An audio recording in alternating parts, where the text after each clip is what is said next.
Welcome to the Rundown from Down Under. My name is Buddy Pulley, joined by me, myself, and I this week. Seth is nowhere to be found, but the show must go on. SVG had a doubleheader weekend at Darlington Raceway, racing both the Xfinity Series race and the NASCAR Cup Series. Breaking down the Xfinity Series race first. As you guys know, this is Shane's second trip to Darlington.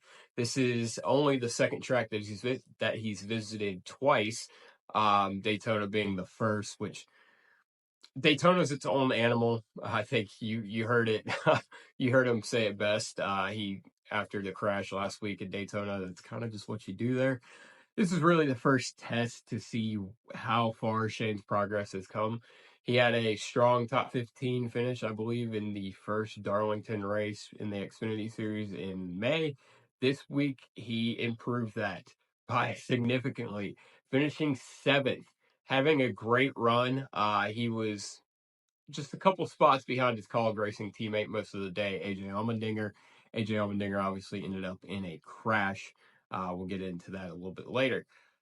Shane started 26th, which is big. It's kind of on brand at this point for Shane. He struggled in qualifying. Obviously, you only get one lap, and qualifying laps versus race laps, two totally different things. So this really is Shane's only his second qualifying lap. It might actually be his first. I feel like I remember the Xfinity qualifying getting rained out in the spring. Might not be right. Either way, it's his first or second qualifying lap in a NASCAR Xfinity Series car at Darlington. So the 26th place qualifying run, that doesn't bother me too much. He obviously had a fast car and put it to good use. He methodically worked his way through the field without the help of too many cautions. It was one of the more clean Xfinity races that I've seen at Darlington. Seth and I were obviously there this weekend, and we've been to quite a few Darlington Xfinity races, and that one was definitely a little bit more tamed than some of the ones we've seen in the past. But it didn't go without incident for Shane. He did get in the back of Brandon Jones, spinning the 9 car out. I don't really see that. I didn't really see as much as Shane's fault as just one of them racing deals, especially at Darlington off turn 2. Brandon got a little squirrely. Shane gets in the back of him. He goes around. To my memory, I don't think Brandon Jones was too badly damaged from that wreck. So no harm, no foul. Maybe. I don't know. It was a long weekend. I can't think. I'm not even going to pretend like I remember. Either way, Shane, by the end of the race, before the last caution, had worked his way up to the 6th position. He ran really with Chase Elliott most of the latter half of this race. Chase was in the 17 car for Rick Hendrick, which has notoriously been a fast car, even though Chase Elliott has notoriously been not good at Darlington. Let's put it bluntly. Despite him having an Xfinity Series win, he struggled in the Cup Series, which is probably why he was running the 17 car this weekend. But Shane ran with him. I mean, Chase, opinions on this channel of Chase or not, he is a Cup Series champion, and for Shane to run with him most of the end of the race and then eventually pass Chase before the last caution came out, was a big step. I mean, Shane, you could definitely tell from the first Darlington race to this Darlington race, there was a lot of improvement as far as the amount of attack that he had. He was very much on just save the car, make sure you preserve it till the end of the race, and get what you can get towards the very end in the spring.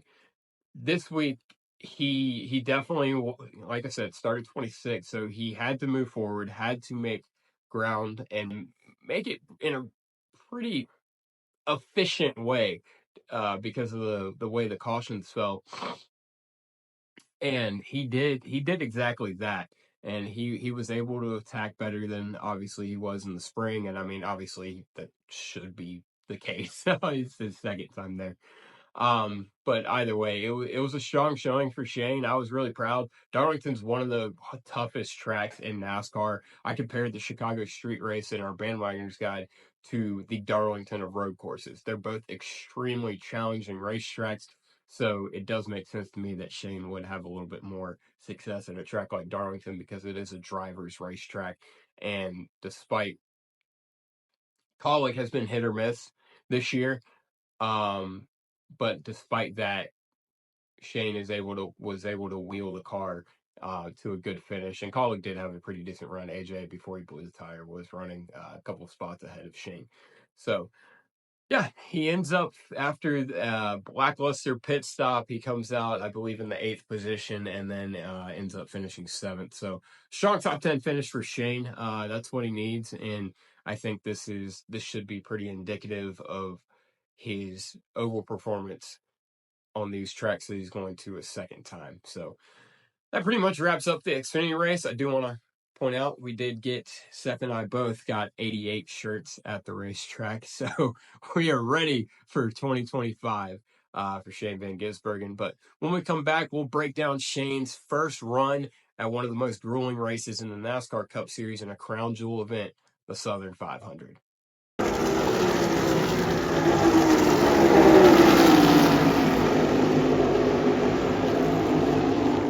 As I said before, Darlington is one of the most grueling racetracks on the NASCAR schedule. The Southern 500 is one of the last tests of man and machine that we have in NASCAR, at least in my opinion. I think this and then the Coca-Cola 600 is definitely an endurance. This is also an endurance, and it is a race where you have to have your head in the game at all times, because it is a race in which there typically is high attrition. And it's also a race where if you stick to it, you keep your head in the game and you just grind it all the way through, you're going to end up with a decent finish. Shane started out the weekend in the Cup car. He was obviously in the 16 acceptance insurance car. This weekend, I think this is the first race that they are sponsoring Shane in the Cup Series. Started out, he was bad. He practiced pretty much dead last, qualified pretty much dead last of the cars that qualified. I think Ricky Stenhouse wrecked and he didn't qualify, and I think there was another car that might have either qualified behind Shane or didn't qualify at all. Either way, Shane started this race, and well, let me say this. This is a race at the beginning of the year before his schedule for the Cup Series came out. This was a race that I wanted on the schedule for Shane because of all the things I said before. It's one of the most grueling racetracks. It's one of the tracks where if you can grind it out, it will pay dividends. And Shane is a grinder. He's an extremely smart race car driver. And I just wanted to see that put to the test at this racetrack in this car, in this race, not the spring race. And it really proved my theory that he would be good here, because despite qualifying and practicing pretty terrible, and really the first part of the race he wasn't very good. He got lapped early, but to fast forward ahead and spoiler alert, he finished 26th, which on paper is probably not what we would all want out of SVG. But honestly, there wasn't a ton of attrition in the Southern 500. We had Carson Hocevar go out. We had Truex and Blaney go out early. We had a couple cars go out during the big wreck with Denny Hamlin and Josh Berry and those guys. So there wasn't a ton of attrition. It was really just a race where you had to go, like I said, you had to grind it out. And Shane grinded it out, and by the end of it, he had gained a couple spots. He was on the attack instead of on the defense, I guess. It wasn't really much defending. He was, like I said, he went a couple laps down. But I mean, he kept in it. I didn't see him make any mistakes. I mean, obviously, I didn't have my eyes on him all 500 miles, but I did every time he came through 3 and 4, which is where we were sitting. I kept my eyes on him, and I didn't see him really put a foot wrong the entire race. He had colleague, obviously, they didn't have a great run. Daniel Hemrick actually finished behind Shane Van Gisbergen. And, like, I mean, this is a track.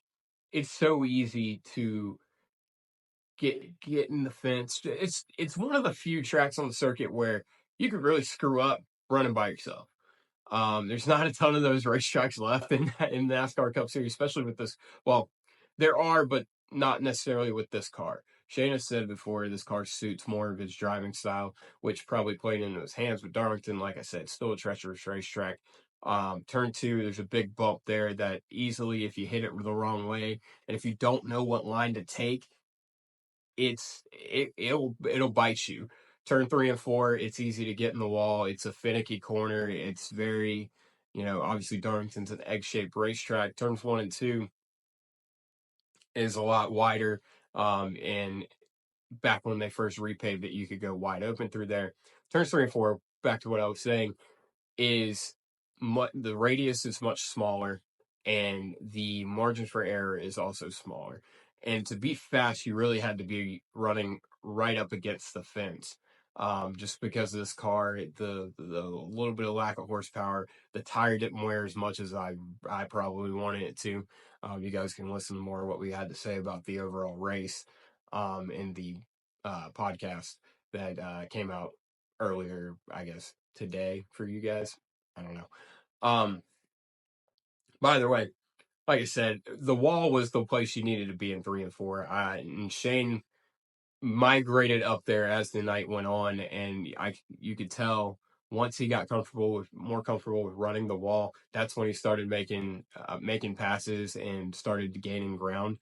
And that right there was huge because it proved to me he could have easily it could have been easy for him just to go into this race like, you know what, I just need to go in here, run all 500 miles. Don't matter where I finish, just run the whole race. And he did that. But he continued to challenge himself, continued to push the limits just a little bit more and a little bit more and a little bit more, never stepped over the edge, and by the end of the race was on the attack. And that right there is exactly why I wanted him to run this race, because it like I said, it encapsulates everything that makes a racing driver good. And it's very much, at least for me, and it might get overlooked because it was a 26th place finish, but those of you who are paying attention, you can look at this race and realize, okay, Shane Van Gisbergen, he's going to be fine on ovals. He's going to learn this quick, and he's going to be able to, he improved significantly over 500 miles. Just wait until he gets 3-4 races under his belt at some of these much more grueling tracks like Martinsville and things like that. He'll learn the Cup Series, and he'll be up to speed come next year. Really, other than that, that's all I have. He has another double duty weekend this weekend in Atlanta. We'll obviously cover that. Hopefully get the video out a little bit sooner because we won't be at Atlanta this weekend. Obviously, we were at Darlington. And because we were at Darlington and Chuck actually had he was working media, Seth and I were in the grandstands. We did get some cool pure sound footage. For Shane, we're gonna put that video out probably tomorrow, and I think you guys will enjoy that. We did one similar earlier this year at Martinsville, so it'll be cool to see. It's from both days as well. Like I said, other than that, I don't think we really have anything else to cover. Christopher Bell won the Xfinity race. Chase Briscoe won the Cup race.